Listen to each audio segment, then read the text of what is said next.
From Katie Arrington versus Joe Cunningham to offshore drilling to the very latest with SENG and SCANA, I sit down one-on-one with attorney and former South Carolina House District 110 Republican candidate Trey Harrell for a special edition of Quintin's Close-Ups. And be sure to download the free Quintin's Close-Ups app in your Apple or Google Play stores. Trey Harrell. Oh, Quintin, it's good to see you, buddy. Likewise. You know, I love it when you come by and see us, and you get to see the new spot here at Harrell Square. Right next to the mall. I love it. Right over here, easy to get here. Yes, sir. Absolutely. Yeah. Oh, so good to see you. Likewise. Well, let me take you to some developing news that a lot of people are talking about. Mm-hmm. And this is from CNN.com. Jurors give $289 million to a man they say got cancer from Monsanto's Roundup weed killer. Yeah, that was some big news that broke. Actually, we scheduled this sit down before that, and it broke, and it's something that we need to talk about. I mean, so many folks are using Roundup for various activities that so many individuals could have been exposed to this. This particular incident, which makes it even more sad, this individual was a custodian at a school in California, and he'd been working there for years and years and years. He'd used Roundup only sporadically, but they were able to link a chemical in the Roundup to non-Hodgkin's lymphoma. This is kind of a personal thing for me because when my grandfather passed away 5-6 years ago, he had non-Hodgkin's lymphoma, and we never knew where it came from. However, come to find out on his farm that he had out in Meggett, South Carolina, he used Roundup regularly. We don't know if that's a link or whatnot, but it's kind of one of those things that starts to make you think. You know, how many people think about family members that they've had who may have contracted a cancer of some kind from a source they didn't know where they got it from.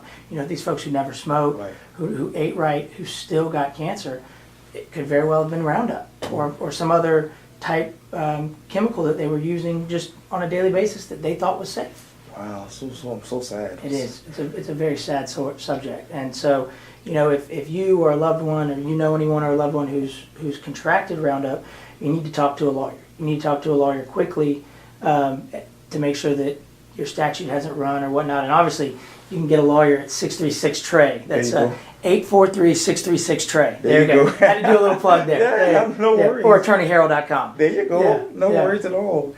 Well, let me turn you to some developing news. Okay. Also here in the Low Country, endorsements. Yep. The headline from Channel2.com reads like this, quote, Katie Arrington earns sheriff endorsements. The first paragraph says, quote, the leading law enforcement officers from the Low Country are all endorsing State Representative Katie Arrington for Congress. In an announcement, the sheriffs from Beaufort, Berkeley, Charleston, Colleton, and Dorchester counties expressed their support for Arrington in her campaign. Arrington said this, quote, the men and women who wear a badge are heroes who deserve our respect and appreciation. While D.C. Democrats may attack law enforcement, I wholeheartedly stand with our Low Country officers and their families. When you think of law enforcement and Katie Arrington, what plays in your mind?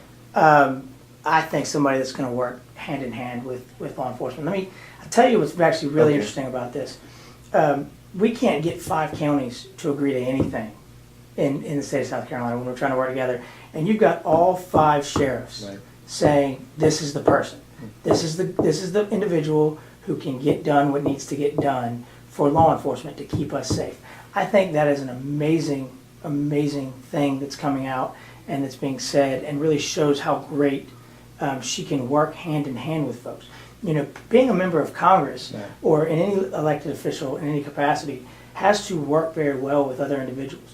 And the fact that she's going to be able to go to D.C., be able to report what's going on to all 5 of those sheriffs who she works with is really going to help protect citizens of the 1st District and of the Low Country. And I think that's just amazing. You talk about the citizens. Let me take you to offshore drilling. Yep. Her opponent, Democrat Joe Cunningham, says this last week on Twitter, quote, today, I'm calling on the Trump administration, that is, to grant an exception to South Carolina in its current plan to drill off the Atlantic coast. Formal letter to Trump, Secretary Zink to follow. We must prevent this disaster from ever happening in the Low Country. Where should this discussion go next? You know, I think we've got, I've said this in previous interviews with you, that we are too close. Our tourism industry is very dependent on our coast, and we have to be very careful with what we do offshore, because if we were to get a spill or of any kind and that was to wash ashore. That could ruin a beach season, which would be horrible. Speaking about Joe Cunningham talking about it, I mean, he's been talking about this before Katie was in the accident.